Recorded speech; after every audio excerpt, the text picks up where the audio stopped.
ഇന്നിപ്പോൾ P S Sreedharan Pillai പറഞ്ഞ കുറേയേറെ കഥകൾ, കുറേയേറെ ഉദാഹരണങ്ങൾ ഒക്കെ നമ്മൾ കേട്ടു.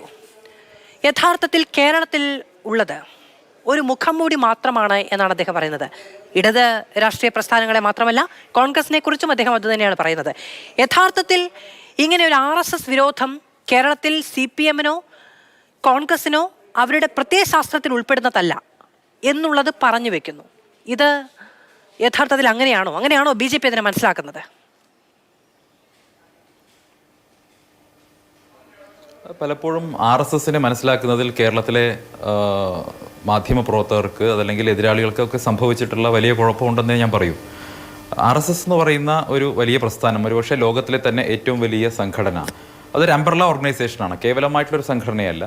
രാജ്യത്തെ ഏറ്റവും വലിയ രാഷ്ട്രീയ പാർട്ടി, രാജ്യത്തെ ഏറ്റവും വലിയ തൊഴിലാളി സംഘടന, രാജ്യത്തെ ഏറ്റവും വലിയ വിദ്യാർത്ഥി സംഘടന, രാജ്യത്തെ ഏറ്റവും അധികം സ്കൂളുകൾ നടത്തുന്നത്, രാജ്യത്തെ ഏറ്റവും അധികം സേവന പ്രവർത്തനങ്ങൾ നടത്തുന്ന സേവാഭാരതി ഉൾപ്പെടെ കുട്ടികളുടെ സംഘടന, അതല്ലെങ്കിൽ വിവിധ മേഖലകളിൽ, സമൂഹത്തിൻ്റെ വിവിധ മേഖലകളിൽ ഏതൊക്കെ വിഭാഗങ്ങളുണ്ടോ അവരിൽ എല്ലാ വിഭാഗങ്ങളിലും ഉള്ള രാജ്യത്തെ ഏറ്റവും പ്രധാനപ്പെട്ട സംഘടനകൾ മുഴുവൻ അഫിലിയേറ്റ് ചെയ്തിട്ടുള്ള ഒരു അംബ്രല്ല ഓർഗനൈസേഷനാണ് RSS എന്ന് പറയുന്നത്. സ്വാഭാവികമായിട്ടും RSSന്റെ ഒരു പ്രവർത്തന ശൈലിയും പദ്ധതിയും ഒക്കെ അത് മറ്റ് സംഘടനകളിൽ നിന്ന് വളരെ വ്യത്യസ്തമാണ്. അവർ ജനങ്ങളുമായിട്ട് ഇടപഴകുന്നത്, മറ്റുള്ളവരുമായി സമ്പർക്കം ചെയ്യുന്നത്, മറ്റുള്ളവരുമായി ബന്ധം സ്ഥാപിക്കുന്നത് ഒക്കെ വളരെ പ്രത്യേകതയോട് കൂടിയിട്ടാണ്.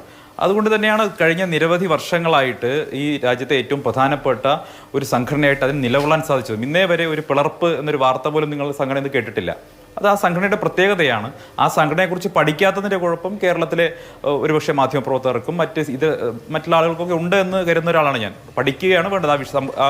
ഇപ്പോഴും പല മാധ്യമപ്രവർത്തകർക്കും RSSന്റെ സംഘടനാ ശൈലിയെക്കുറിച്ച് പ്രത്യേകിച്ച് വ്യക്തമായ വിവരമൊന്നുമില്ല. അതിൻ്റെ പഠനത്തിൻ്റെ അഭാവമുണ്ട്. പലപ്പോഴും എതിരാളികൾ പറയുന്ന കാര്യങ്ങൾ വെച്ചുകൊണ്ട് RSSനെ അളക്കുകയാണ്. എതിരാളികൾ എന്തു പറയുന്നു അതിനെ പഠിച്ചുകൊണ്ട് RSSനെ അളക്കാൻ നിൽക്കുന്ന ശ്രീ സന്ദീപ്, അങ്ങേക്ക് ആഭിമുഖ്യമുള്ള ഒരു സംഘടന എന്ന നിലയ്ക്ക് അങ്ങേക്ക് RSSനെ പറ്റി വലിയ കാര്യങ്ങൾ പറയാനുണ്ടാകും, ഒരുപക്ഷെ അനവധി കാര്യങ്ങൾ പറയാനുണ്ടാകും, മണിക്കൂറുകൾ നിർത്താതെ സംസാരിക്കാൻ കഴിയുമായിരിക്കും. ഞാൻ അങ്ങോട്ട് ചോദിച്ചത്, യഥാർത്ഥത്തിൽ CPM-ലോ CPI-ലോ കോൺഗ്രസിലോ ആശയപരമായി RSSനോട് രാഷ്ട്രീയ ഐത്തം ഇല്ല എന്നാണോ? ഇത് കേരളത്തിലെ പ്രത്യേക രാഷ്ട്രീയ സാഹചര്യത്തിൽ മാത്രമുണ്ടായ ഒന്നാണോ? അങ്ങനെയാണ് ഇന്ന് പി എസ് ശ്രീധരൻപിള്ള അവകാശപ്പെടുന്നത്. അതുകൊണ്ടാണ് ഞാൻ അങ്ങനെ ചോദിച്ചത്. ഞാൻ അതിലേക്ക് വരാൻ വേണ്ടിയിട്ടാണ് ഞാൻ ആമുഖമായി ചില കാര്യങ്ങൾ പറഞ്ഞത്. ഞാൻ പറഞ്ഞല്ലോ, RSSന്റെ സംഘടനാ സംവിധാനത്തെക്കുറിച്ച് പഠിക്കാത്തതിൻ്റെ കുഴപ്പമാണത്. RSSന്റെ ചരിത്രത്തെക്കുറിച്ച് പഠിക്കാത്തതിൻ്റെ കുഴപ്പമാണത്. 47-ൽ കാശ്മീരിനെ ഇന്ത്യയോട് ലയിപ്പിക്കാൻ വേണ്ടി മഹാരാജ രഞ്ജിത് സിംഗിനോട് പോയി സംസാരിക്കാൻ വേണ്ടി അന്നത്തെ ഇന്ത്യ ഗവൺമെന്റ് ഏർപ്പാടാക്കുന്നത് അന്നത്തെ സർസംഘചാലകനായിരുന്ന പൂജനീയ ഗുരുജിയെയാണ്. അദ്ദേഹമാണ് മീഡിയേറ്റ് ചെയ്യുന്നത്. അങ്ങനെയാണ് കാശ്മീർ ഇന്ത്യയിലേക്ക് ലയിക്കുന്നത്. അതിൻ്റെയൊക്കെ ചരിത്രം അവിടെ കിടക്കുകയാണ്. അപ്പോൾ കാലാകാലങ്ങളിൽ ഗവൺമെന്റുകൾ, അന്ന് BJP ഭരിക്കുകയല്ല, ജനസംഘം ഭരിക്കുകയല്ല, അന്ന് ഭരിച്ചിരുന്ന സർക്കാരുകളൊക്കെ RSSുമായി സംസാരിച്ചിട്ടുണ്ട്. കാരണം RSS ഇന്ത്യയിലെ പ്രധാനപ്പെട്ട സംഘടനയാണ്. അതിൻ്റെ നേതാക്കൾ വളരെ ഇൻഫ്ലുവൻഷ്യലാണ്, സമൂഹത്തിൽ ജനങ്ങൾ അംഗീകരിക്കുന്നവരാണ്. ഇപ്പോൾ കേരളം ഉൾപ്പെടെയുള്ള സ്ഥലങ്ങളിൽ RSSന് ഉള്ള നെറ്റ്വർക്ക് അതല്ലെങ്കിൽ വിവിധ മേഖലകളിലുള്ള, ഇപ്പോൾ ഞാൻ ഉദാഹരണത്തിന് പറയാം, വിദ്യാഭ്യാസ മേഖലയിൽ ഒരുപക്ഷെ ക്രിസ്ത്യൻ മിഷണറിമാർ കഴിഞ്ഞാൽ കേരളത്തിൽ ഏറ്റവും അധികം വിദ്യാലയങ്ങൾ നടത്തുന്നത് ആരാണ്? RSS ആണ്.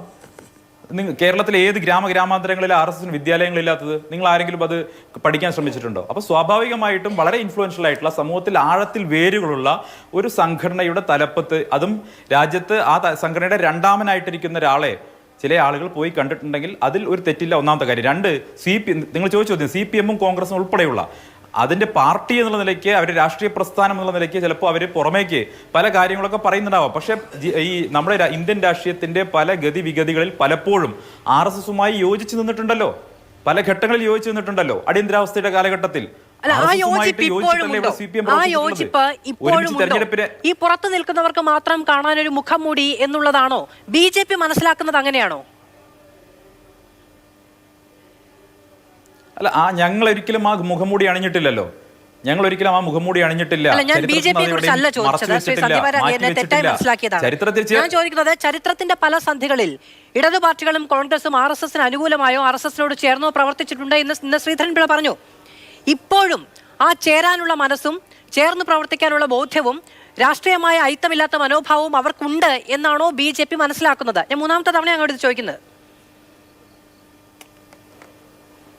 ഞാനത് വരാം. മധു, രാഷ്ട്രീയമായിട്ടാണെങ്കിലും ഐത്തം കൽപ്പിക്കുന്നത് തെറ്റായിട്ടുള്ള കാര്യമാണ്. ഈ തൊട്ടുകൂടാത്തോർ തീണ്ടിക്കൂടാത്തോർ ദൃഷ്ടിയിൽപ്പെട്ടാൽ പോലും അത് പാപം കൽപ്പിക്കപ്പെടുന്നവരാണോ RSSകാർ? അങ്ങനെയല്ലല്ലോ. നോക്കൂ, കേരളത്തിന്റെ പ്രധാനപ്പെട്ട എല്ലാ മേഖലകളും ഇപ്പോൾ ഉദാഹരണത്തിന് P പരമേശ്വർജിയെ പോലെ ഒരു മഹാനായിട്ടുള്ള മനുഷ്യൻ വിടവാങ്ങിയ സമയത്ത് കേരളത്തിന്റെ മുഖ്യമന്ത്രി, ബഹുമാനായിട്ടുള്ള മുഖ്യമന്ത്രി എഴുതിയിട്ടുള്ള അനുസ്മരണം എന്താണ്? അത് നിങ്ങൾ വായിച്ചു നോക്കിയിട്ട്, ഹൃഷിതുല്യ ജീവിതം നയിച്ച ആളെന്നല്ല എഴുതിയത്. അപ്പോൾ P പരമേശ്വർജിയെ പോലെ, R ഹരിയേട്ടനെ പോലെ ഉള്ള മഹാമേരുക്കളായിട്ടുള്ള RSS പ്രചാരകന്മാർക്ക് കേരളത്തിൽ അംഗീകാരം കിട്ടിയിട്ടുണ്ട്. അവർക്ക് അംഗീകാരം കിട്ടാൻ കാരണം അവരോട് കാണിച്ചിട്ടുള്ള സമീപനം കൂടിയാണ്, ഞങ്ങൾ അങ്ങോട്ട് കാണിച്ചിട്ടുള്ള സമീപനം കൂടിയാണ്. അതിലെന്തിനാണ് നിങ്ങൾ ഈ RSS അയിത്തം കൽപ്പിച്ച് മാറ്റി നിർത്തപ്പെടേണ്ടവരാണ് എന്നൊരു നറേറ്റീവ് ഈ പുതുതലമുറ മാധ്യമപ്രവർത്തകർക്ക് മാത്രമേ ഉള്ളൂ എന്നാണ് ഞാൻ മനസ്സിലാക്കുന്നത്.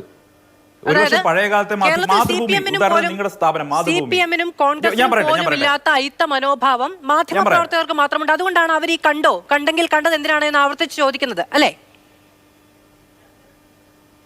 ഞാൻ ഒരു മിനിറ്റ് ഞാൻ പറയാം. ഉദാഹരണത്തിന് മാതൃഭൂമി, നിലയ്ക്കൽ സമരകാലത്ത് മാതൃഭൂമി എടുത്ത നിലപാടെന്താ? RSSന്റെ നിലപാടിനൊപ്പമായിരുന്നു. അങ്ങാടിപ്പുറം തളി ക്ഷേത്രത്തിന്റെ വിഷയത്തിൽ മാതൃഭൂമിയുടെ നിലപാട് RSSനൊപ്പമായിരുന്നു. മലപ്പുറം ജില്ലാ രൂപീകരണ സമയത്ത് മാതൃഭൂമിയുടെ നിലപാട് RSSനൊപ്പമായിരുന്നു. ഇപ്പൊ നിങ്ങൾ പുതിയ കുറെ ആളുകൾ കയറി വന്നിട്ട് ഇടത് ലൈൻ സ്വീകരിച്ചു എന്നേ ഉള്ളൂ. എല്ലാ കാലത്തും നിങ്ങളുടെ സ്ഥാപനവും ഞങ്ങളുടെ പല നിലപാടുകൾക്കും ഒപ്പം നിന്നിട്ടുണ്ട്. പഴയ പത്രത്താളുകളോട് ഒന്ന് പരിശോധിച്ച് പോയാൽ മതി. മാതൃഭൂമിയുടെ പഴയ താളുകളെ പോയി പരിശോധിച്ചാൽ മാതൃഭൂമിയുടെ അന്നത്തെയും ഇന്നത്തെയും പ്രകടമായ മാറ്റം തിരിച്ചറിയാൻ സാധിക്കും. ഇനിയിപ്പോ ശ്രീധരൻ പിള്ളയും സമാനമായ ചില കാര്യങ്ങൾ പറയുന്നുണ്ട്. എന്റെ ബോധ്യത്തിൽ ഇതൊരു മാധ്യമ സ്ഥാപനമാണ്. രാഷ്ട്രീയ നിലപാട് എഡിറ്റോറിയൽ പേജിൽ എഴുതുക, രാഷ്ട്രീയ അഭിപ്രായം, നിലപാടല്ല, രാഷ്ട്രീയമായ അഭിപ്രായം എഡിറ്റോറിയൽ പേജിൽ എഴുതുക എന്നതിനപ്പുറത്ത് ഒരു രാഷ്ട്രീയ ചായ്വുണ്ട് എന്ന് എനിക്ക് സത്യമായും അറിയില്ല. അതുകൊണ്ട് ഞാൻ അതിൽ അഭിപ്രായം പറയാൻ, ക്ഷമിക്കണം, കുറച്ച് ആരോഗ്യ പ്രശ്നമുണ്ട്, അഭിപ്രായം പറയാൻ ആളുമല്ല.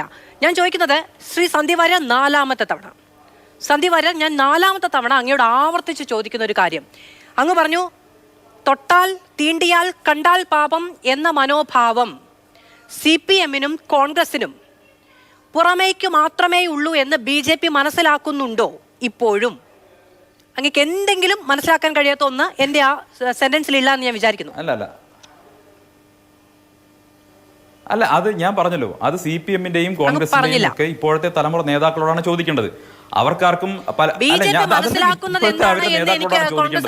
ചരിത്രത്തിൽ BJP മനസ്സിലാക്കുന്നത് എന്നാണ് ഞാൻ പറയാം.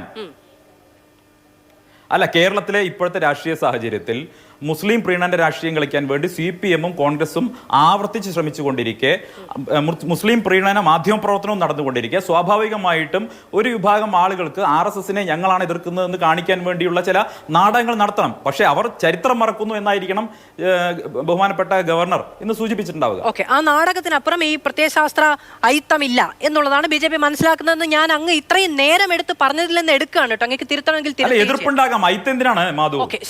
ചോദ്യത്തിലാണ് പ്രശ്നമുള്ളത്. അയിത്തം എന്ന വാക്ക് എന്റേതല്ല, ശ്രീധരൻ പിള്ളയുടെയും കേന്ദ്രമന്ത്രി ശ്രീ സുരേഷ് ഗോപിയുടേതുമാണ് അയിത്തം എന്ന വാക്ക്. അതുകൊണ്ടാണ് ഞാൻ അതൊന്ന് ചോദിച്ചത്, അല്ലാതെ എന്റെ വാക്കല്ല. അത് തെറ്റാണ്, ആ രാഷ്ട്രീയ അയിത്തം തെറ്റാണ്.